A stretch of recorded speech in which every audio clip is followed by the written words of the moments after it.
Hello and welcome to Runkle of the Bailey. My name is Ian Runkle. I'm a Canadian criminal defense and firearms lawyer. This is going to be part 2 of my coverage of Bill C-18, also known as the Online News Act. Now, if you didn't watch part 1, just to recap really briefly what this act is it proposes to make big online companies like Facebook and Google and Twitter and so forth pay money to legacy news media, so newspapers of various sorts, for the privilege of sending traffic their way via links or previews or anything along those lines.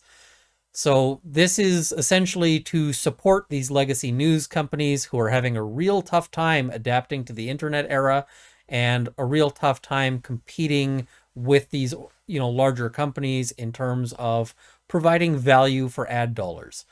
Now, the way they propose to do this is with mandatory agreements where these big companies are going to be forced into agreements with these news companies in order to determine how much they pay. And when I say agreements, if they refuse to bargain, they can be forced into mandatory arbitration and the terms set on that kind of basis. Now, one thing that I will raise in this video as a concern is just how much this will put Google and Twitter and Facebook and these other companies, many of which, of course, are foreign companies, they're not Canadian companies, in a pseudo-governmental role where they're going to have a real distressing amount of influence here in Canada. And the way that's going to happen is via Section 11. So let's have a look at that. So Section 11 is an exemption order. And what this means is that they can be exempted from the requirement to engage in this sort of mandatory binding arbitration process if they work out a deal on their own. But the commission isn't going to accept just any deal. Particularly, they can reject a deal, for instance, if a news company says, you know what, I'd rather just have the links. I don't want any money. Just please keep linking to me. We'll take it for free. The commission can reject that and say, no, that's not going to happen. Instead, they've got to accomplish certain objectives. So we'll go through this and read through the legislation, and I'll explain sort of the meaning and some of the implications here. So the commission must make an exemption order in relation to a digital news intermediary if its operator requests the exemption and the following conditions are met. So this is mandatory language, but only if the commission agrees that certain things have happened. So first, the operator has entered into agreements with news businesses that operate news outlets that produce news content primarily for the Canadian news marketplace, and the commission is of the opinion that, taken as a whole, the agreements satisfy the following criteria. So note that they can make agreements with not everybody, they can make agreements with some of the news marketplace and not others, and leave others out. That's going to be important here. So first, the criteria that they're required to follow here. First one is they provide for fair compensation to the news businesses for the news content that is made available by the intermediary. So they're not going to accept $0 agreements where they say, you know what, we're good. We feel that we are getting more than our share out of, this agreement, because the commission can stymie that and say, nah, you got to get paid.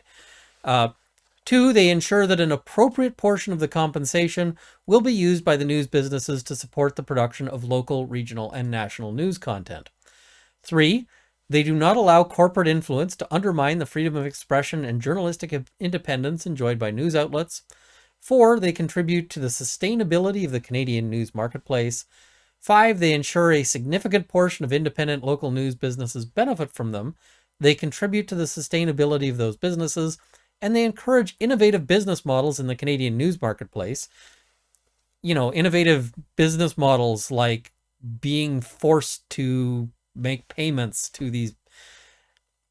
This is weird. I mean, we're actually going to prevent innovation, because innovation usually comes about from trying to figure out how to manage in changing circumstances.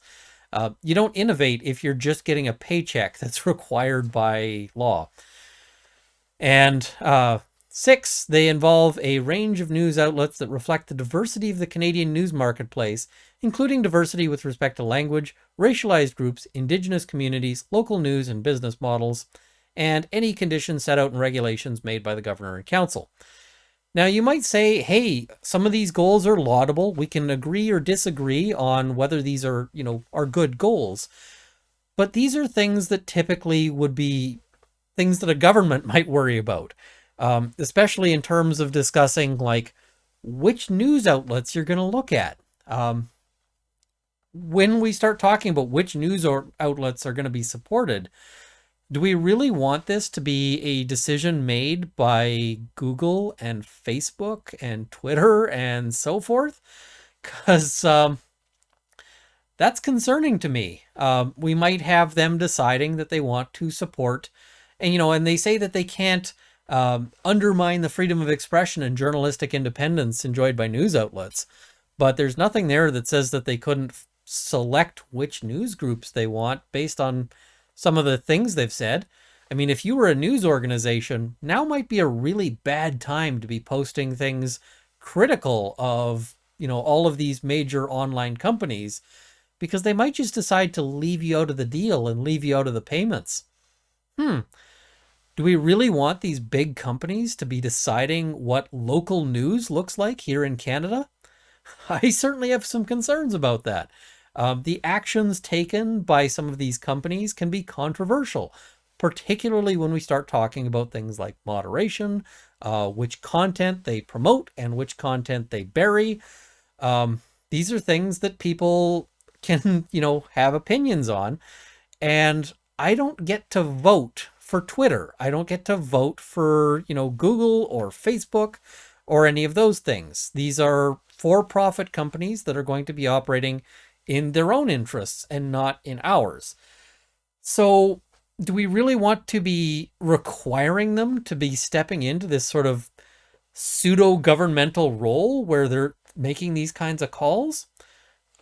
I have some real concerns about this, especially because all of these news businesses are going to end up being quite dependent on this money. We're essentially setting up a feed drip here, and they're going to want to be under that drip. They're going to want to be collecting this money. When they're talking about this is going to support independence of Canadian news, it's going to be exactly the opposite. We're going to make them dependent on these big companies who are going to get through this process to pick and choose winners. I don't think that, if we're talking about wanting Canadian culture and Canadian vibrancy to survive, I don't want to put that in the hands of Twitter and which calls they make. And I mean, I say this, I'm on Twitter. You can see my commentary there. I certainly can't object too much to Google because I'm on YouTube.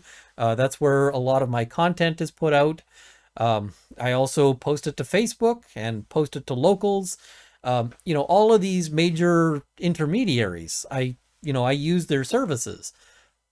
But I don't think they should be a government. I don't think we should be asking corporations ever to stand in and make sort of these pseudo-governmental decisions.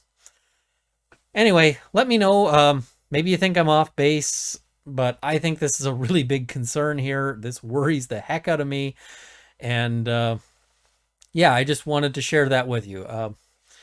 There'll be some other things I'll discuss in future, commentary here. I'm not done with Bill C-18, but yeah.